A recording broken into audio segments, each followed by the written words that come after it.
Jambo, Hotep, Nangadev.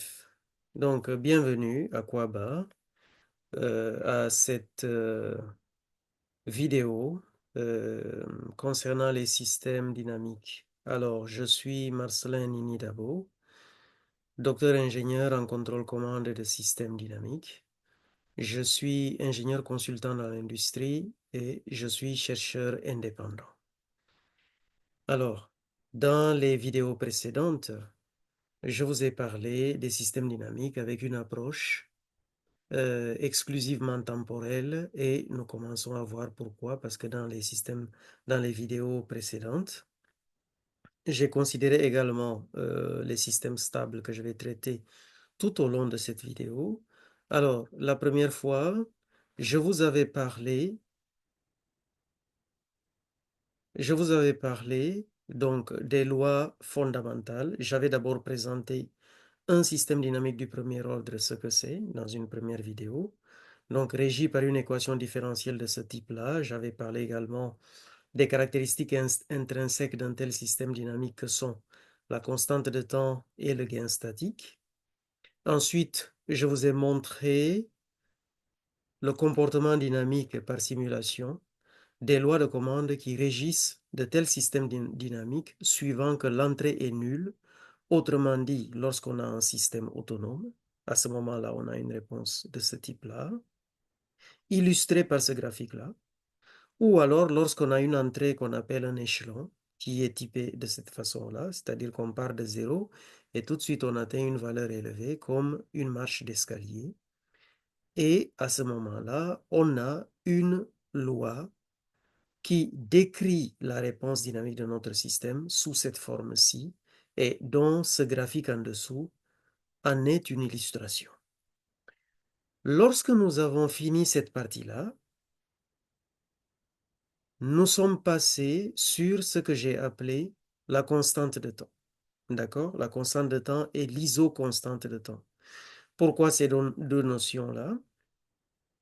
Parce que, alors, dans l'expression précédente, nous avions déjà ce qu'on appelle la constante de temps, qui est définie comme étant le ratio A1 sur A0 par rapport à cette écriture d'équation différentielle. D'accord?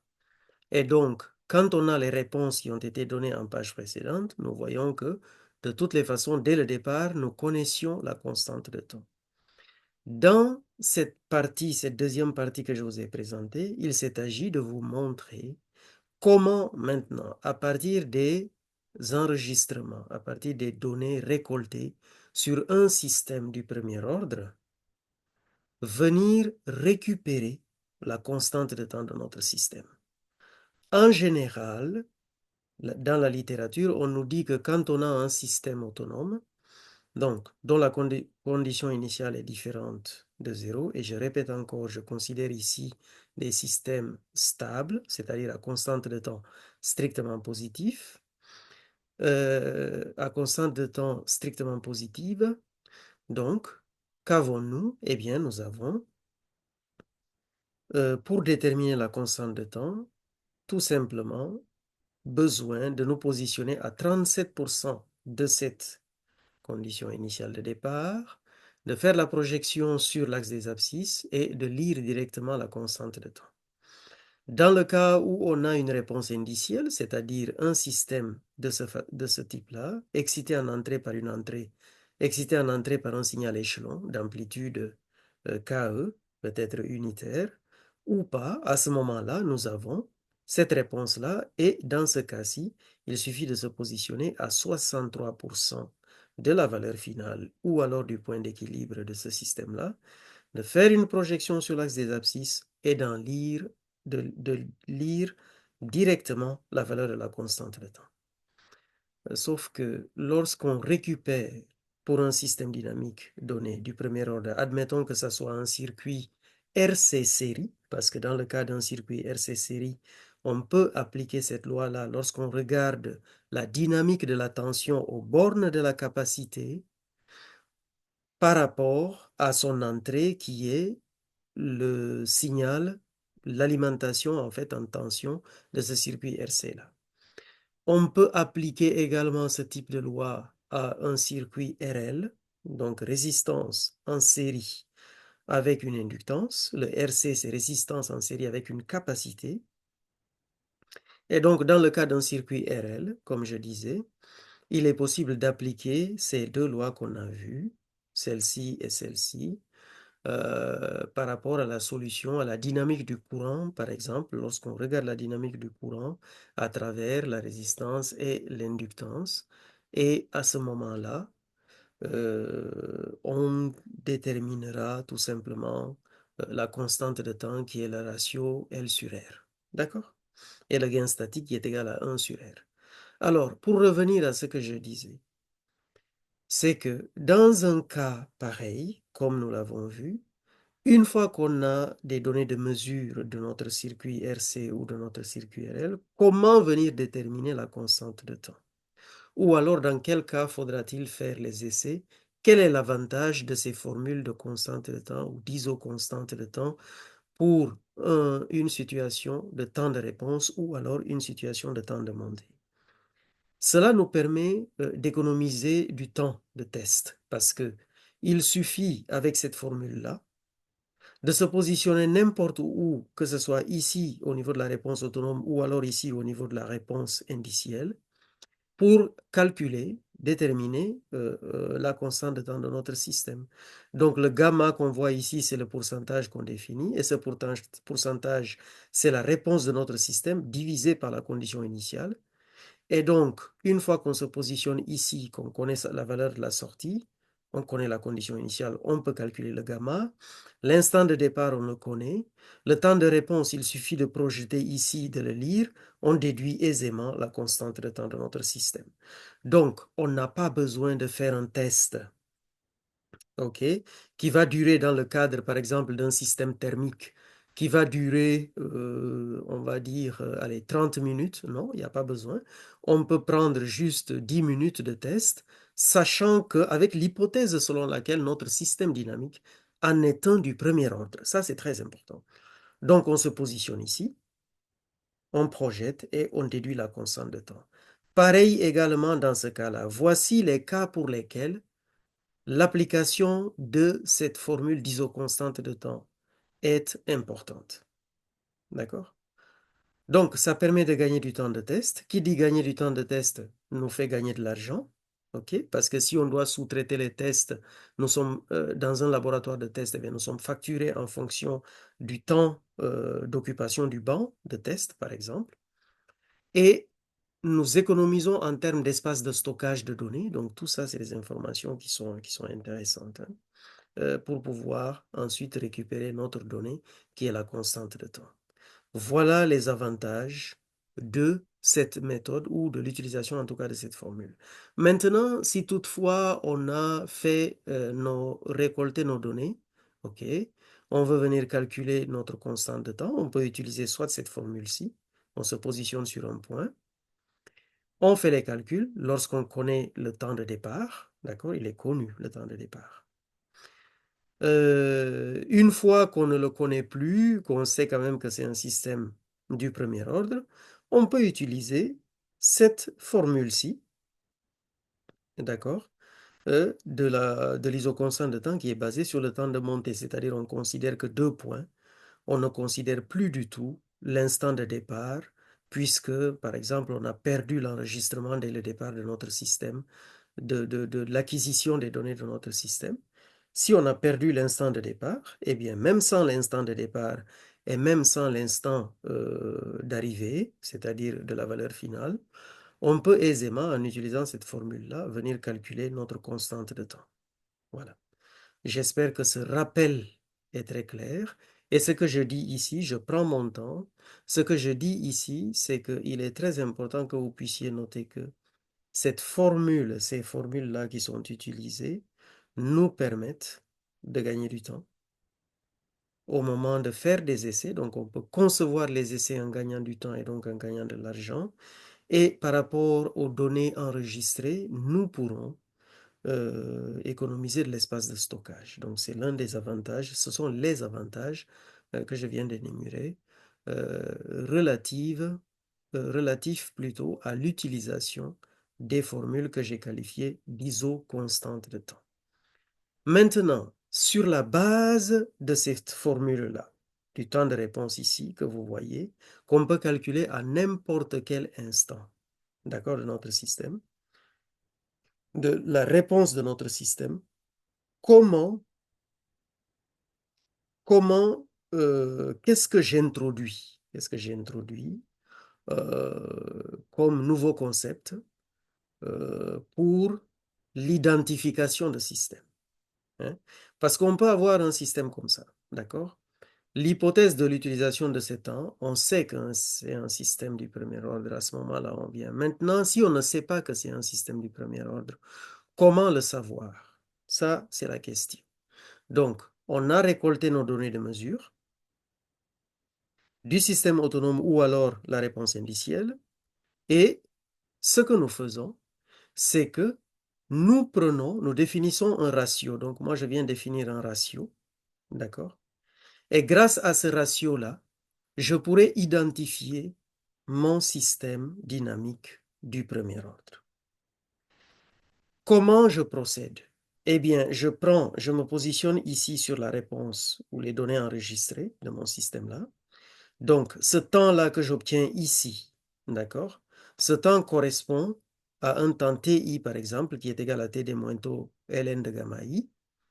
Je considère un deuxième instant qui est, par exemple, ici, ou là, n'importe où, qui est distinct du premier instant, que je peux appeler TJ est égal à TD moins taux sur moins taux fois ln de gamma I.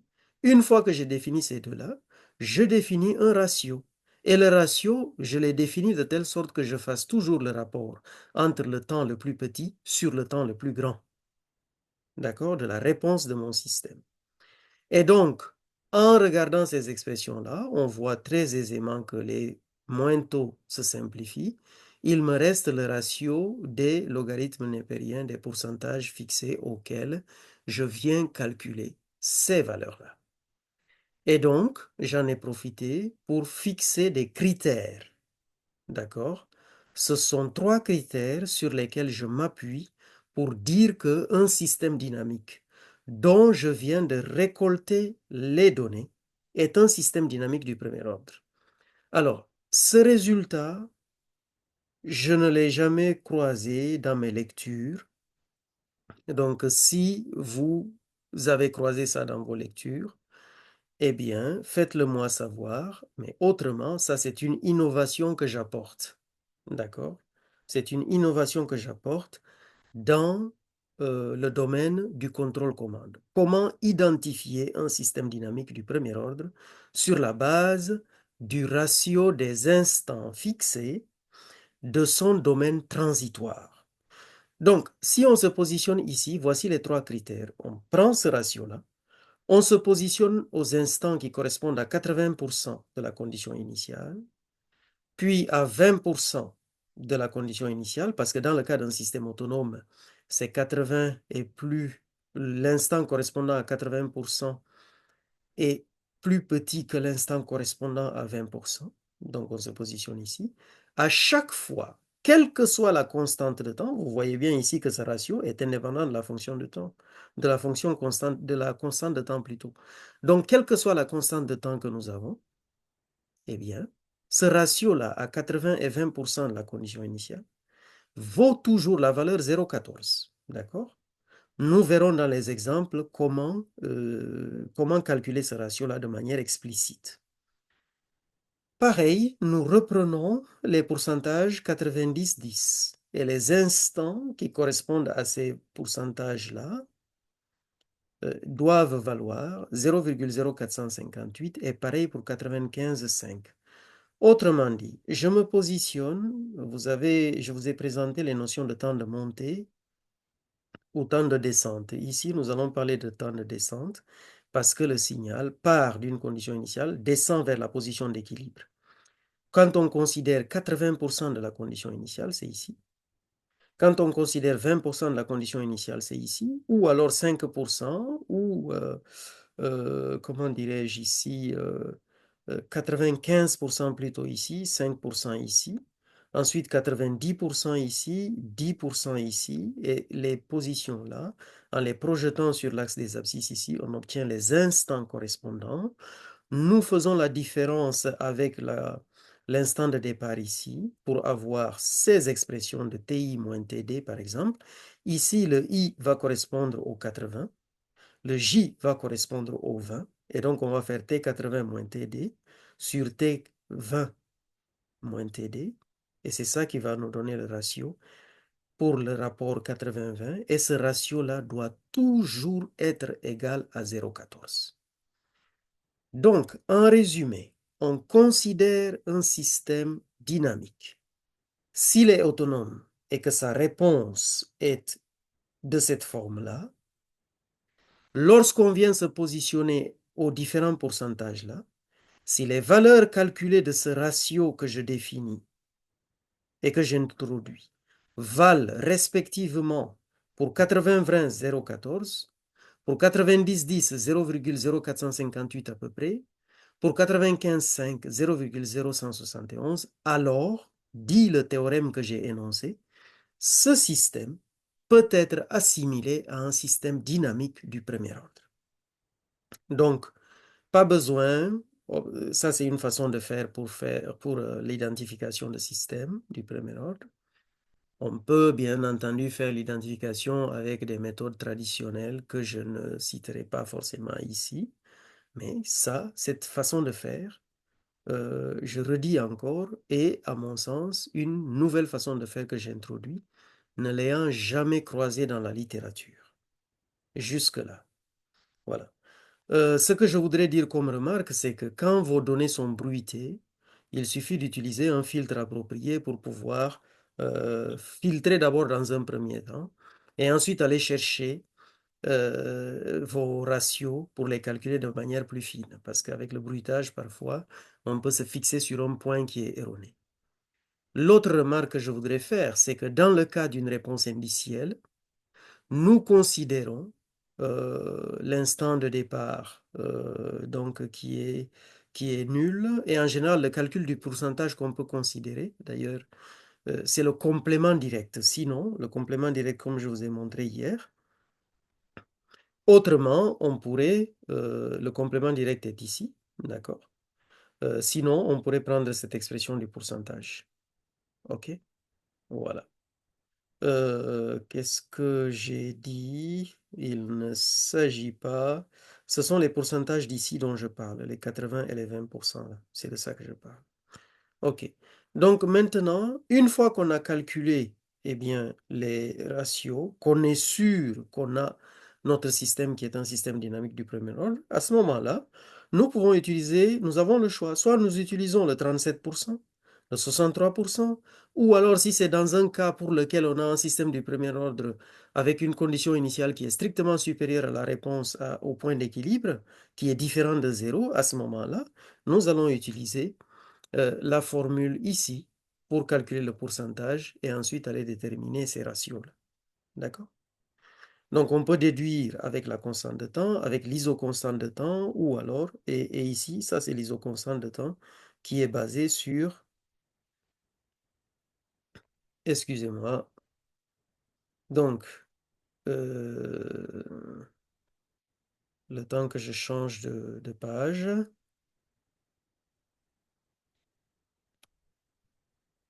Mais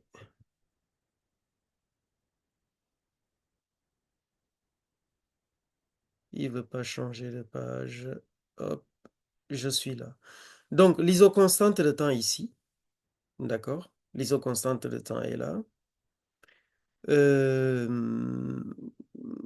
Relative au temps de réponse tout simplement, qui est là, le temps de réponse à 90, le temps de réponse à 10%, à 95%, à 5%. OK? Donc, nous allons passer maintenant aux applications, comme on a eu à faire cela dans la dernière fois. L'objectif est de calculer le ratio et d'être sûr qu'on a un système du premier ordre en face de nous. On y va. Donc, je vous ai préparé quelques petites valeurs, quelques simulations comme d'habitude. Je m'appuie toujours sur la même simulation. Et donc ici, je vais venir chercher. La condition initiale est à 3. Le gain statique est à 0,8 divisé par 1. L'entrée est à 0, donc je suis devant un système autonome. Commençons d'abord par un système autonome. Je viens calculer ici, je viens lancer la simulation.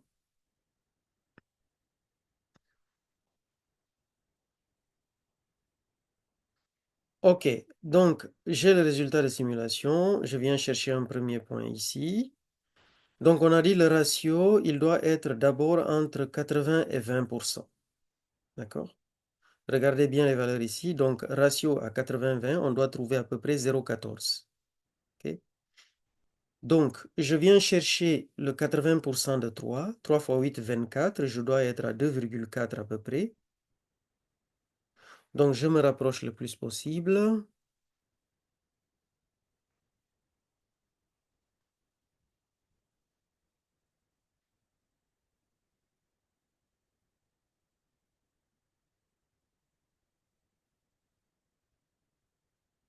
Et là, je peux dire que je suis à 2,4. D'accord? Donc, quand je fais ceci,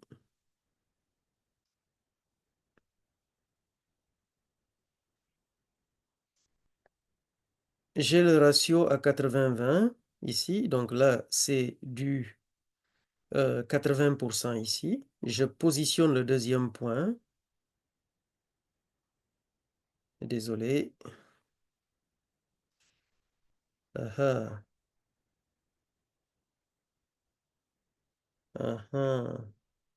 Voilà, je positionne le deuxième point. Ici, j'ai dit que je suis à 2,7, plutôt 2,4.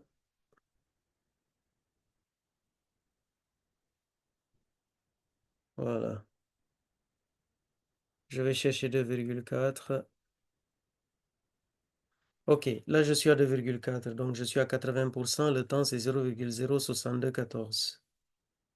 0,06214.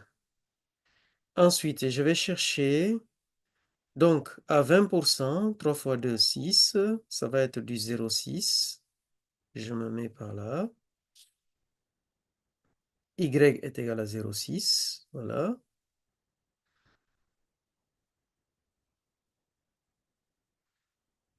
Je me mets par ici et le temps de réponse que j'ai à cet instant-là par rapport à l'origine, hein, vous voyez qu'au niveau de l'origine, qui est ici, j'ai un temps de réponse qui vaut 0. D'accord? Donc, le temps là, je le calcule, il est égal à 0,0. Je le relève plutôt ici, 0,0, 44 822. 0,0, 44 822.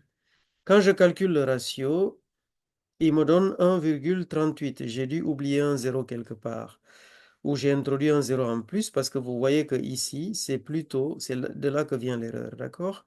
Donc c'est 0,4 au lieu de 0,0. Et donc lorsque je fais ceci, je retire juste le 0, je calcule le ratio, j'ai à peu près du 0,14 par rapport au ratio 80-20.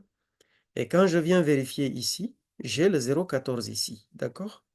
Ensuite, je vais chercher maintenant mon ratio 90-10. On y va. Le ratio 90-10, il est donné par, il est donné par 90, 3 fois 9, 27. Ça va être du 2,7.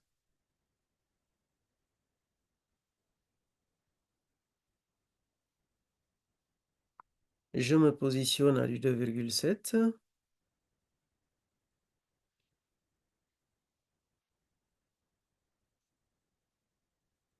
Et ensuite, le 10%, c'est 0,3.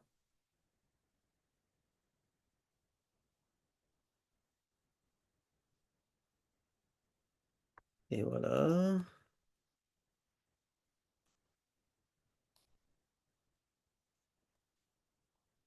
Je me positionne à du 0,3. D'accord? Et donc, le ratio à 90-10, il vaut le plus petit temps 0,02934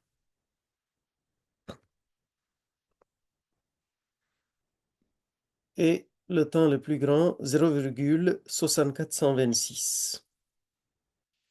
64, 126. Je fais entrer, ça me donne 0,0458. Le ratio de 90, 10. 0,0458, il est ici, exactement. Et je vais chercher maintenant la valeur de R 95,5.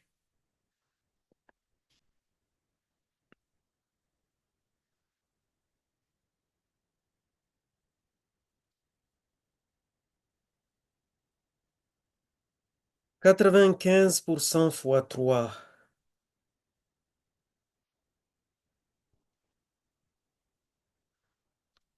0,95 fois 3, ça me donne du 2,85. Il faut que je me positionne à la valeur de 85 que je vais chercher.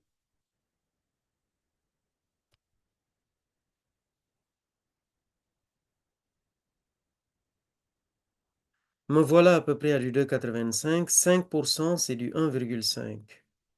5%, c'est 3 fois 5, 15. C'est du 0,15, certainement.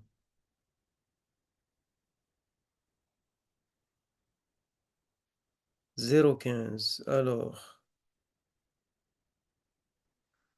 nous allons chercher le 0,15.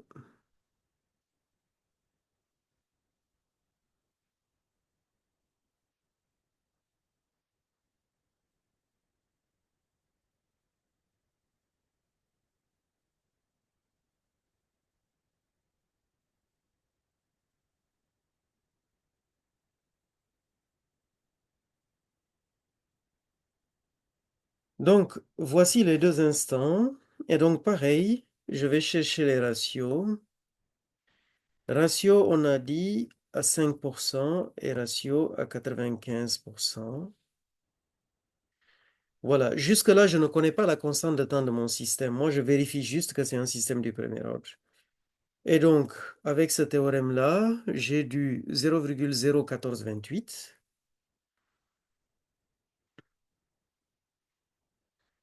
Et là, j'ai du 0,800. J'ai du 0,8343. 83,43. Ça me donne du 0,0171 que je retrouve ici. Donc, le ratio. Les trois ratios sont vérifiés. Alors, mon système est du premier ordre. Donc, je vérifie bien, sachant qu'au départ, j'avais déjà un système du premier ordre, je le savais. Mais là, je viens confirmer que c'est bien de ça qu'il s'agit. Et donc, ça, vous pouvez faire ça. Vous pouvez reprendre et puis faire ces, on va dire, ces tests-là. D'accord? Je vais partir maintenant. Là, je suis à peu près à 28 minutes. Je ne veux pas trop dépasser les trentaines de minutes.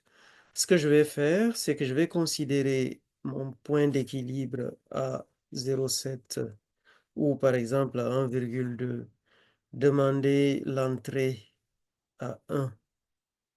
Demander une condition initiale. J'ai mon échelon à 3. J'ai mon échelon à 1. Je prends la condition initiale. Je vais prendre du 0,7.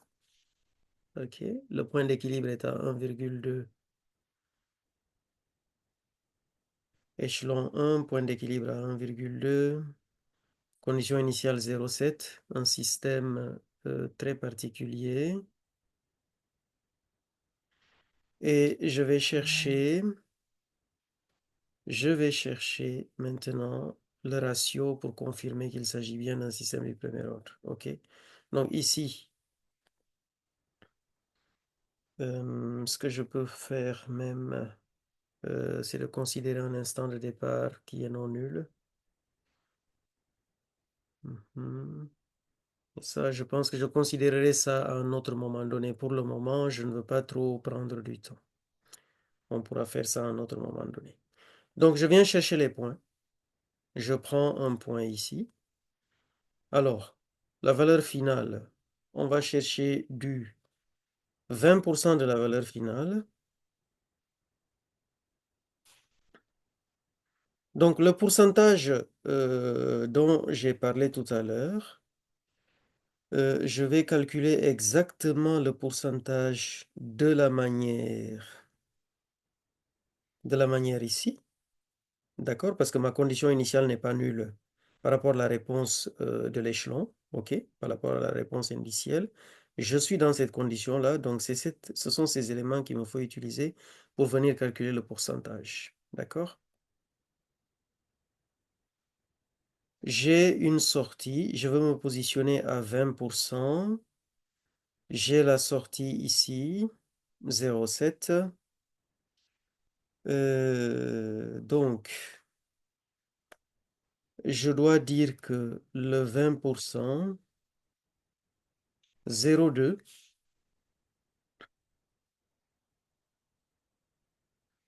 j'ai le 20% que je cherche ici, il est égal à SD moins le point d'équilibre.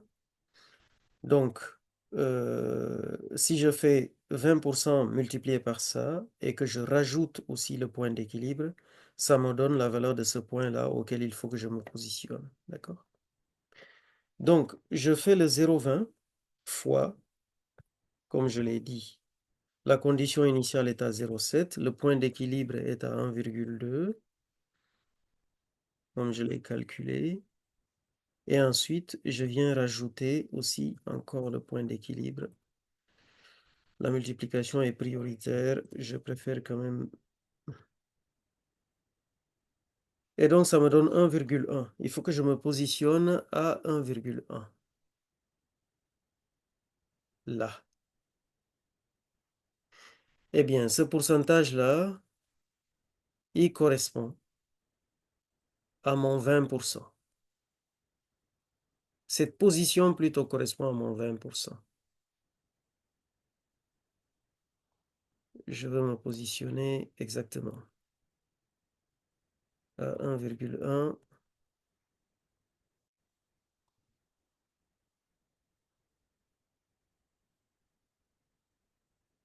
Bingo. Là, je suis positionné à 1,1. Et donc, le temps que j'ai à 20%, il est égal à 0,88019. OK? 0,88019. Ensuite, je vais chercher la position de mon point à 80%. Donc, je reprends le même calcul.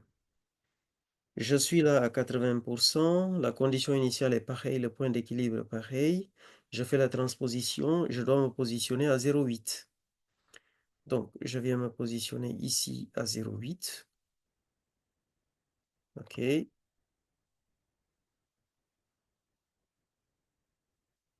Et donc, en me positionnant à 0,8, j'ai le temps qui correspond à mon 80% qui vaut 0,12204. Par conséquent, le ratio 80-20, je dois trouver du 0,14. Et donc, si je calcule le ratio 80-20,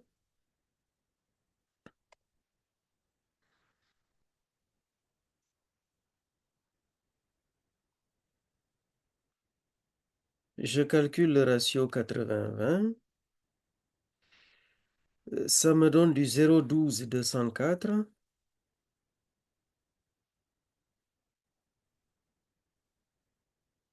0,12204 que divise la valeur calculée qui est le T à 20%. T20 sur T80, ça me donne à peu près du 0,14, exactement comme ce que j'attendais ici. Ratio 80-20, 0,14. D'accord? Je vais rapidement terminer cet exemple-là en considérant également les autres valeurs de pourcentage. Donc, ma courbe, elle est ici.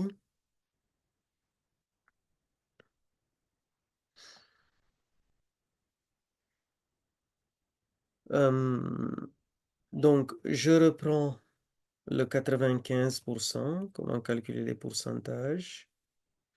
Je vais à 95%, j'ai du 0,725.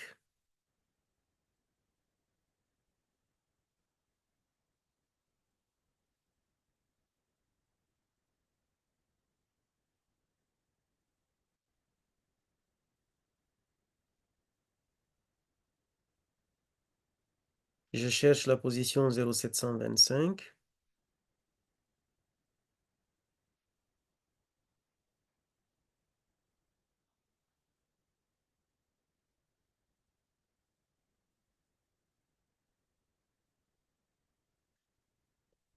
Et donc, le temps correspondant à ce 95%, il vaut 0,02806.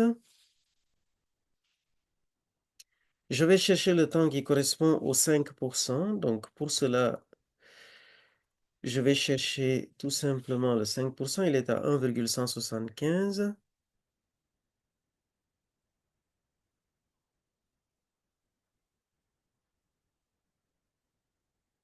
1,175.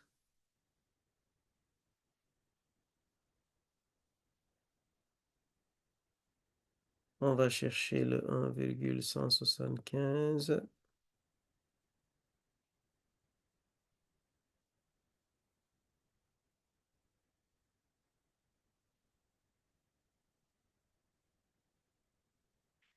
Alors, par rapport à tous ces calculs qui sont effectués, on suit tout simplement les théorèmes que je donne là.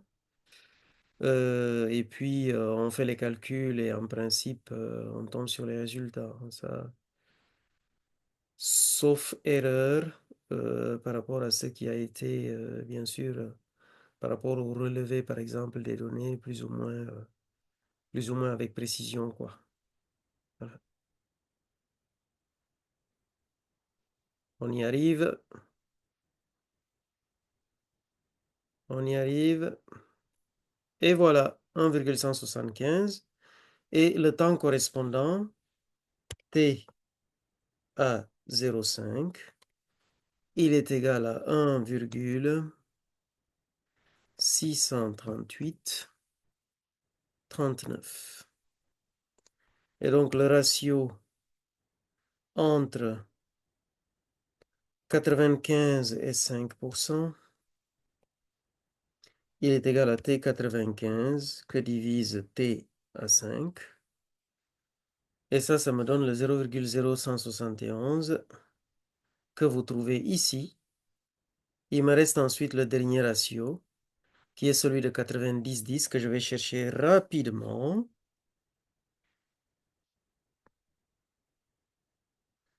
Donc, ici, j'ai du 90. Il faut se positionner à 0,75.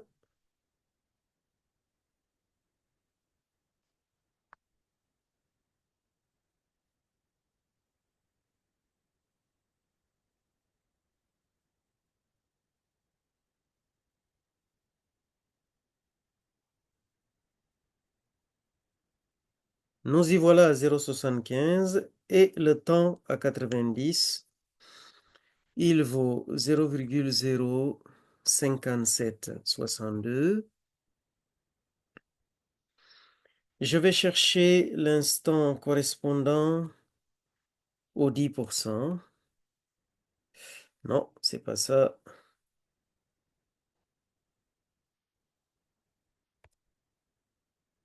1,15. Je vais me positionner à 1,15.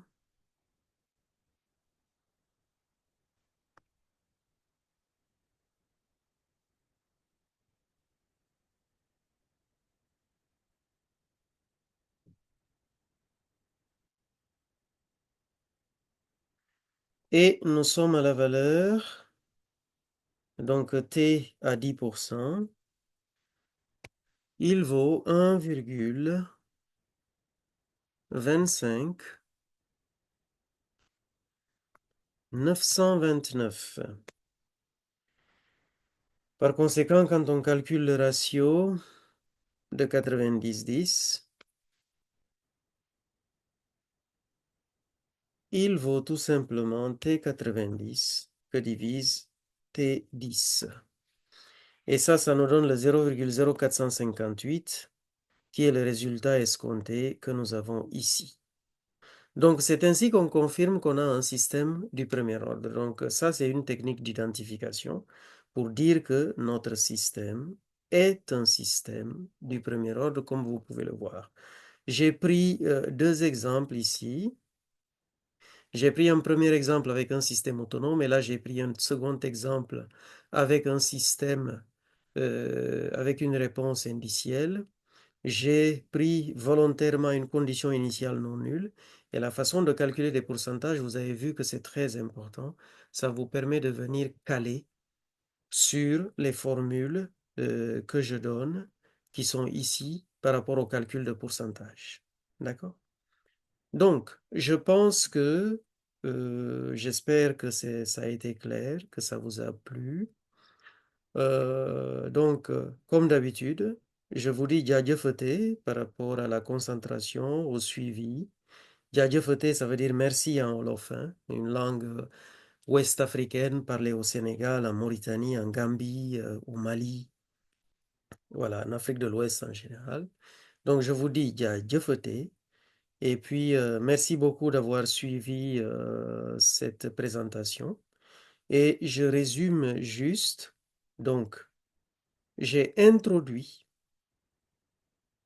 jusqu'à preuve du contraire, un ratio qui permet de faire de l'identification de systèmes dynamiques du premier ordre à partir de, des temps de réponse qui sont donnés à différents pourcentages dans le cas du système autonome de la condition initiale de ce système-là. OK? Voilà.